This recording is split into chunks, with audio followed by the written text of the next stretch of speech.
Bueno, por supuesto, yo tengo la pregunta directa para Enrique García de si Cuba estaría detrás de todo esto, pero antes quiero presentar el primer resumen de lo sucedido en boca de un jefe de comando de Ecuador. Adelante. Hemos capturado 61 armas de diferentes calibres, 418 municiones, 24 explosivos. Hemos detenido a 329 terroristas. Hemos rescatado a 41 personas que estaban de rehenes. Hemos abatido a 5 terroristas. Nos hemos enfrentado a 3 grupos terroristas. Hemos recapturado a 28 personas privadas de la libertad que se habían fugado. A ver, es terrible, ¿no? 329 terroristas que tomaron 41 rehenes, 3 grupos distintos, 28 prófugos de la cárcel. Y la pregunta directa es que vemos que el propio presidente, cuando hace la lista, el presidente Noboa, de cuáles son esos grupos que están al margen de la ley, pues hay uno que se llama cubanos. Yo digo, ¿es casualidad o de alguna manera Cuba podría estar detrás de la violencia que hay en Ecuador? Bueno, los regímenes totalitarios, las dictaduras como la cubana, como la dictadura venezolana, son aliadas naturales de las mafias o del crimen organizado internacional. O sea, históricamente Cuba ha participado en muchísimos negocios ilegales, incluso en el narcotráfico. Por lo tanto, aquí hay una cosa que hay que atar también muy bien. En el caso, hace poco, bueno, en las campañas presidenciales de Ecuador, el candidato Villavicencio, que fue vilmente asesinado, realizó durante años investigaciones muy importantes en relación a la corrupción, a la penetración precisamente del crimen organizado en todas las estructuras durante el correísmo y sobre los negocios turbios, muy turbios que realizó la administración el régimen de Rafael Correa Delgado con China. O sea, un negocio petrolero gigantesco donde se robaron miles de millones de dólares. Entregado. Yo varias veces, disculpa la interrupción, me pude acercar y hacerle preguntas en distintas cumbres, en eventos presidenciales. Era un castrista de la cabeza a los pies. Bueno, el correísmo estuvo manejado y vinculado desde antes de llegar Correa al poder, instruido y asesorado por la dictadura cubana. Uno de los hombres que podría decirte yo que es el cerebro gris atrás de Correa y uno de los principales vínculos que le abre las puertas a Rafael Correa con Cuba es Ricardo Patiño, su exministro de Economía, canciller y luego ministro de Defensa, que es prófugo de la justicia, como dije hace un momento, está asilado en México, y es el hombre que históricamente, desde los años 80, cuando estudió en México, tuvo vínculos con el régimen de Cuba y con sus servicios. Patiño después fue parte del gobierno de Nicaragua en los años 80, en la época de la primera dictadura de Ortega, en la época en que Cuba tenía control absoluto de todos los ministerios de Nicaragua. Y por lo tanto, lo que quiero decir para responder tu pregunta exactamente, si estos gobiernos, los lazos del correísmo con la dictadura cubana, el brazo de Cuba en Ecuador ha sido el correísmo y fue quien llevó el proyecto de Cuba al poder en Ecuador. Por lo tanto, y el correísmo es aliado natural o ha sido protector y es el responsable de esta debacle que hay en Ecuador hoy en día, porque bueno, Correa no puede salirse, el responsable, quien buscó la protección y el apoyo y quien hizo negocio con el narcotráfico fue su gobierno.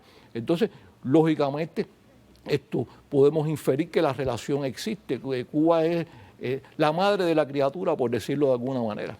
A ver, los que ya peinamos cana, recordamos, porque Cuba no se ocultaba para promover la violencia ideológica, los tupamaros, las guerrillas urbanas, las guerrillas de todo tipo en América del Sur. Yo hoy encontré, porque lo recordé, déjame ver si está por ahí, una serie de televisión que se llamaba Los Comandos del Silencio, que promovía las guerrillas de que eran los tupamaros en Uruguay, ¿no? Sí. Ajá. Y entonces la promovían asesinar policías. El fin justifica los medios, es el principio de ello. Ajá. Y entonces era una canción de Silvio Rodríguez en la voz de Sara González, ¿no? Sara González se llamaba. Sí. Y promovía totalmente la violencia. Vamos a recordar un capítulo o sea, que ellos lo han hecho abiertamente, veamos.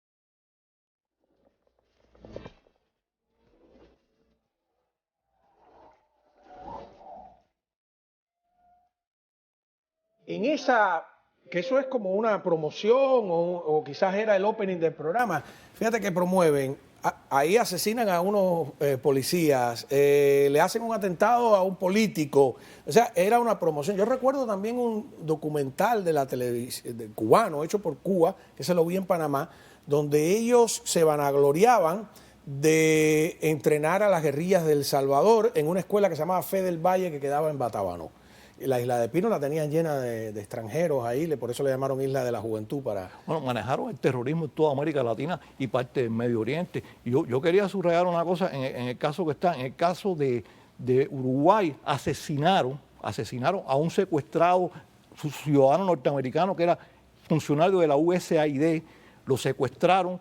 Como no entregó el gobierno de Uruguay lo que estaban pidiendo, lo asesinaron.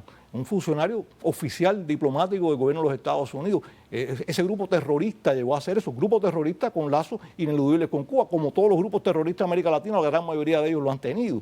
O sea, es una realidad, o sea, no se puede sustraer. Lo que pasa es que la memoria histórica, por eso yo señalaba hace un rato el punto de que los pueblos no deben perder la memoria de dónde se originaron las cosas, porque ahora es muy fácil que salgan algunos correístas a decir que un poco a tratar de hacer lo que ellos quieren hacer, que en mi gobierno no, tu gobierno no pasaba eso, sencillamente porque tú eras aliado de todos estos bandidos. Eso, haberle dado, como le dieron pantalla ayer y hoy a Correa, como si él fuera El Salvador. Y además, lo que sí quisiera interpretar es a Díaz-Canel, que de manera hipócrita, como también hizo Correa, está condenando el asunto. Expresamos nuestro contundente rechazo a los hechos de violencia en Ecuador que han provocado víctimas de desestabilización de la institucionalidad. Nos solidarizamos con el gobierno ecuatoriano y las familias afectadas. Cuando está claro que ellos están haciendo todo lo posible para que Correa regrese al poder, no sé cómo, quizás lo vemos nosotros con la pasión de los antecedentes, ¿cómo lo ves tú?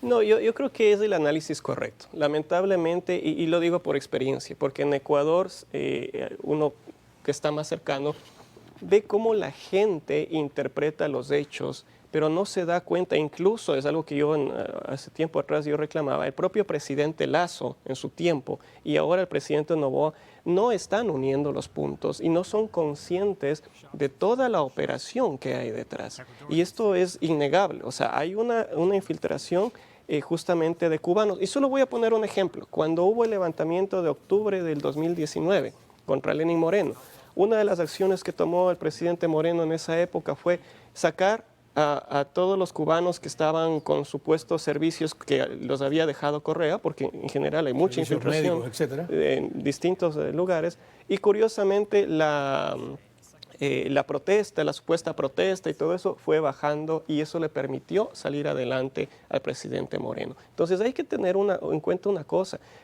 tal como yo lo digo, o sea, Cuba es la cabeza de la serpiente y Cuba ha vivido atacando a toda Latinoamérica desde el año 59, desde que Castro llegó al poder. Y eso es cuestión, el problema es que la gente de hoy en día tampoco lee mucha historia, pero hay que entender cómo Cuba atacaba en Panamá, atacó en Venezuela, atacó en Bolivia, ahí está donde muere el famoso Che Guevara. Es toda Latinoamérica, y sin contar las incursiones que ha hecho en Angola, en el África, o sea, todo el movimiento que ha hecho el castrismo y que ahora incluso ya se conoce que está metido o estaría enviando gente para la guerra de Rusia, de la invasión de Rusia contra Ucrania. Entonces, lo que tenemos aquí, y solo para redondear lo que estoy comentando, es que tenemos un grupo político que simplemente es el crimen organizado que está disfrazado de política. Y es este movimiento que se expande en Cuba, Venezuela, Bolivia y Nicaragua, y que todo está relacionado. Cuando el presidente Lasso falló en ver esto, fue el principio de de su caída.